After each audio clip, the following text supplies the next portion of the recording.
Good afternoon, you awakening wonders. Let's talk about breathwork. So, some of you understand the breathwork. Some of you guys have heard Dr. Joe Dispenza talk about it. I made a video yesterday. It was almost 30 minutes long, and I talked about so many things that I was pretty proud of that video. And then when I went to check my phone had stopped recording 5 seconds into the video. So, and when something like that happens, you can feel your vibration drop. You can feel your frequency drop. The energy in the lower three of your energy centers make you feel. Wakes up the animal part of you. The third energy center is where your ego lives, technically. And sometimes, then as soon as I realized that, I just went for a walk, started smiling, went back into the gratitude. I'm going to Cancun in February. I'm going to spend 7 days with Dr. Joe Dispenza. Well, technically, I'm going to be there for 10 days. But I'm just going to go there, relax, then attend my training, and then I'll be back. I'm going to record the whole thing every day, day 1, 2, 3. When the day is over, I will go back to my room. I will talk about what happened, how I felt, what my experience was, what the experience of 50, 60, 70, 80 country, from 80 countries, 70 countries, or 60 countries, people show up to these events. What were their experiences like, right? We're talking to people from all continents. So, back to the breath work.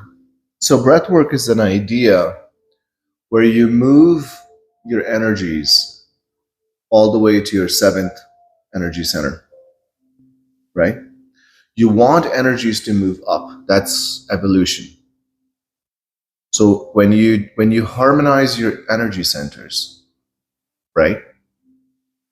Then those energy centers have specific areas that they touch, because every energy center essentially has its own mind, its own brain. And the first energy center is between your sexual organ and your butt. It's between that area. So yes, gentlemen, your first energy center does have its own mind, as the jokes go. And when you start to harmonize, you're able to move energies. What breath work does is it deliberately tries to squeeze cerebral spinal fluid up to your brain. I hope you guys know what that is. It's the fluid that surrounds your spinal cord. And that's what your brain is floating in all the time. So when you get a hangover after you've had too much wine or something the next day, and you're feeling really bad, that's because the cerebral spinal fluid is low in volume, and instead of your brain floating, it's sort of sitting down in your brain. And it hurts. It's very uncomfortable. One of the things I realized is it's easier to do breath work. It's more fulfilling to do the breath work when you're fully hydrated, because then you have a maximum amount of cerebral spinal fluid in your body. And when you do, if you're squeezing your belly and if you're squeezing your first energy center, which is 𝐶𝐽, so you do a 𝐶𝐽 and you squeeze your belly, and you stiffen your back, you straighten your spine, and you squeeze all of it together, and you pay attention to the middle of your head, let's say. If you were to just touch your nail on the top of your head, right in the middle, or just pretend there's an apple sitting on your head, right? And just pay attention to it. Just pay attention to the pressure that there's an apple sitting on your top of the head. And if you start to pay enough attention to it, and I'm already feeling it, I'm feeling as if my hair right here are standing up, or I'm feeling some level of vibration right here. My seventh center is very intense. I can feel it very well. You can't feel all of your centers. I mean, some people obviously can, but you will feel certain energy centers a lot more than others. The energy center of your right behind your sexual organ is a lot easier to feel because you can do Kegels. So you can push from there, right? So when you do the breath work, it's a hard concept to follow because everybody's body is just a little bit different. So you have to come up with your own rhythm to how to do Kegel, how to do stiffness of your back muscles, and how to also be squeezing your stomach, your second and third energy center. And you squeeze, and you're also paying attention to, you're putting your awareness on the seventh center, which is not your intention. Your intention is that you want energy to flow upward. And as it does, right at the top of your spinal, on top of your spine, if the fluid goes up and puts a mechanical pressure on what is sitting on top of there, the pineal gland, right? It's right between your eyes, in the middle of your ears. It's right in the middle of your head, right on the top of the spine. And pineal glands have crystals. So when you see a brain scan and you see this little white circle in the middle, or you'll see something in the middle that shines bright, that's because the brain scan picked up the crystals within the pineal gland. That's what those are. So when you create, when you exert, and this is, and when you put mechanical pressure on it, on the pineal gland, it squeezes, compresses those crystals, and it charges them. Now, cerebrospinal fluid have proteins and electrolyte molecules, right? Salts and proteins. And when you put them together, they're charged molecules, right? And when you push them up, which they go up anyway, your brain gets flushed twice per day. But if you can just, if you're able to learn how to do the squeeze and the breath work and straighten your spine, and you can just learn how to do that, which takes a lot of practice, what'll happen is, it's uncomfortable at first, by the way. It's going to be uncomfortable for months. And I'm not sure if it's going to get too comfortable. But once you start hitting the spot, once you start feeling very good afterwards, feeling very relaxed, and in some cases, you'll do the breath work and you haven't felt anything yet. But then you go over there, you're doing your thing, you're driving, you're, in the house doing dishes or folding laundry and whatever you're doing. And something will happen. You will feel this jolt of energy or this jolt of love out of nowhere. And it just hits you like a thief in the night, right? Like Dr. Joe Dispenza would say, like a thief in the night. It'll just show up and give you an amazing mystical experience. Breath work is also what Dr. Joe Dispenza would also call it, getting your mind out of your body, getting out of the way of your body, so your body can show you what 99.99% of your existence looks like, the mystical experience.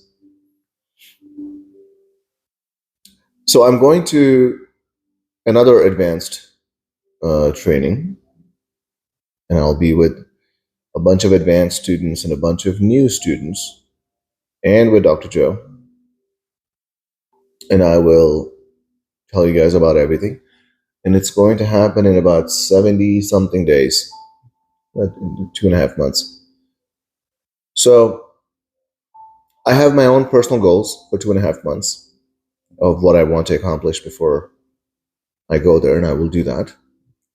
One of the things, guys, to remember is when you feel when you get hit with these energies, when you get even a glimpse of what most of your existence is, it's very hard to miss a day.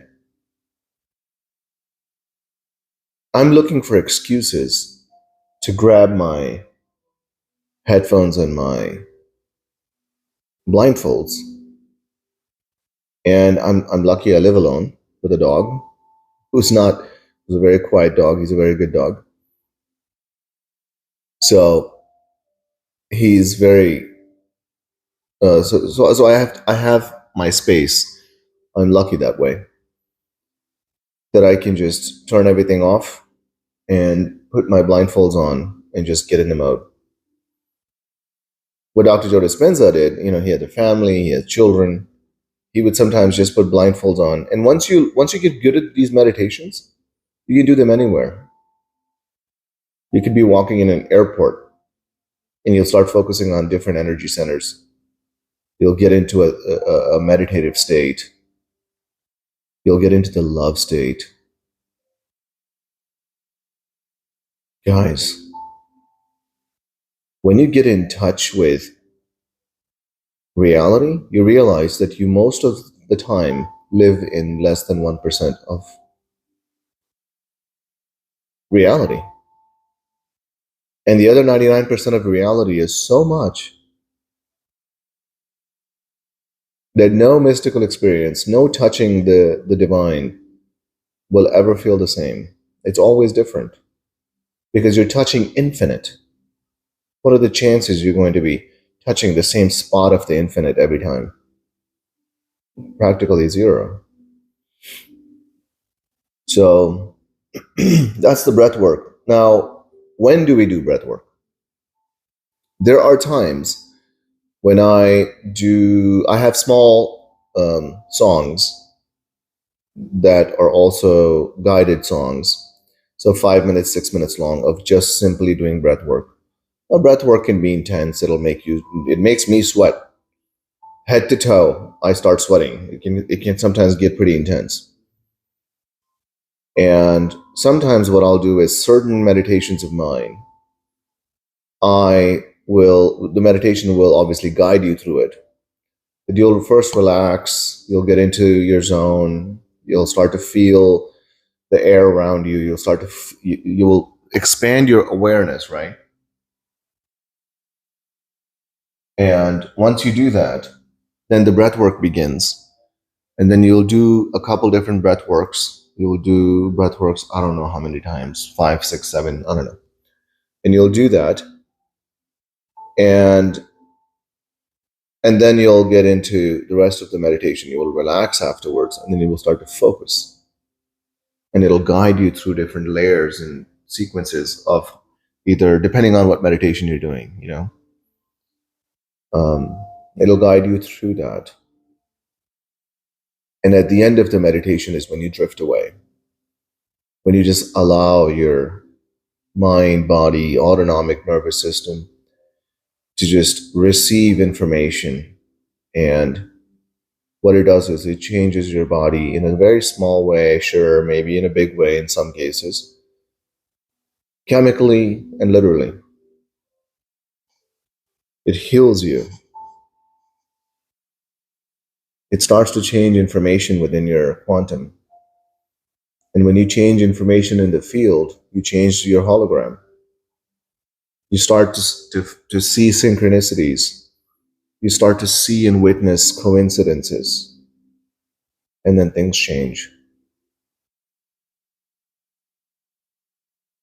Now, for those of you who are in tune enough with meditation, I'm gonna tell you guys something mind-blowing.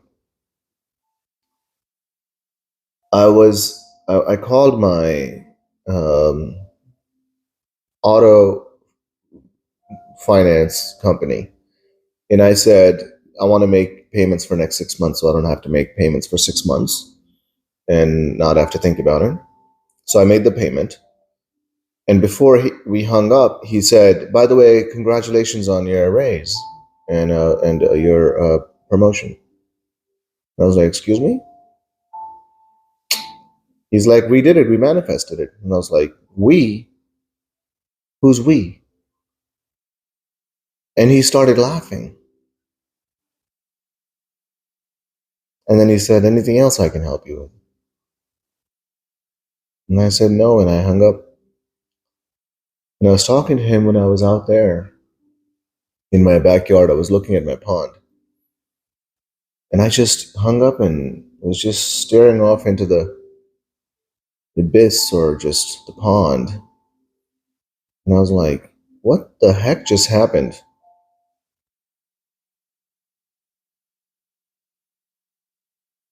And then it happened. So, do what you will with that information, guys. Everything that happens in your life is because you made it happen, bad or good. No matter what happens to you, it's because of you.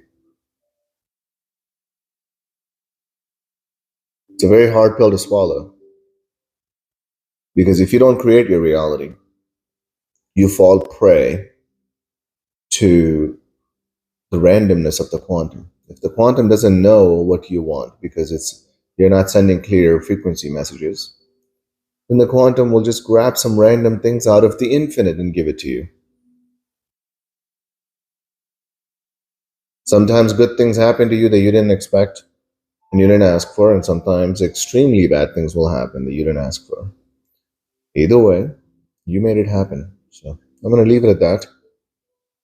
I don't want this topic to become dark, because it's a beautiful topic. The best way to predict your future is to create it, right?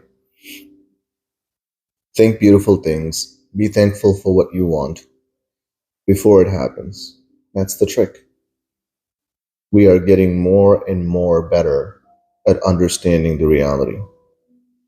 And when you start doing your daily meditations with intention, with a purpose, and you want to feel the mystical, you want to feel the divine, everything around you will change, because your energy will change. Once your energy changes, the field changes, the hologram changes, you change, your brain changes, your blood changes.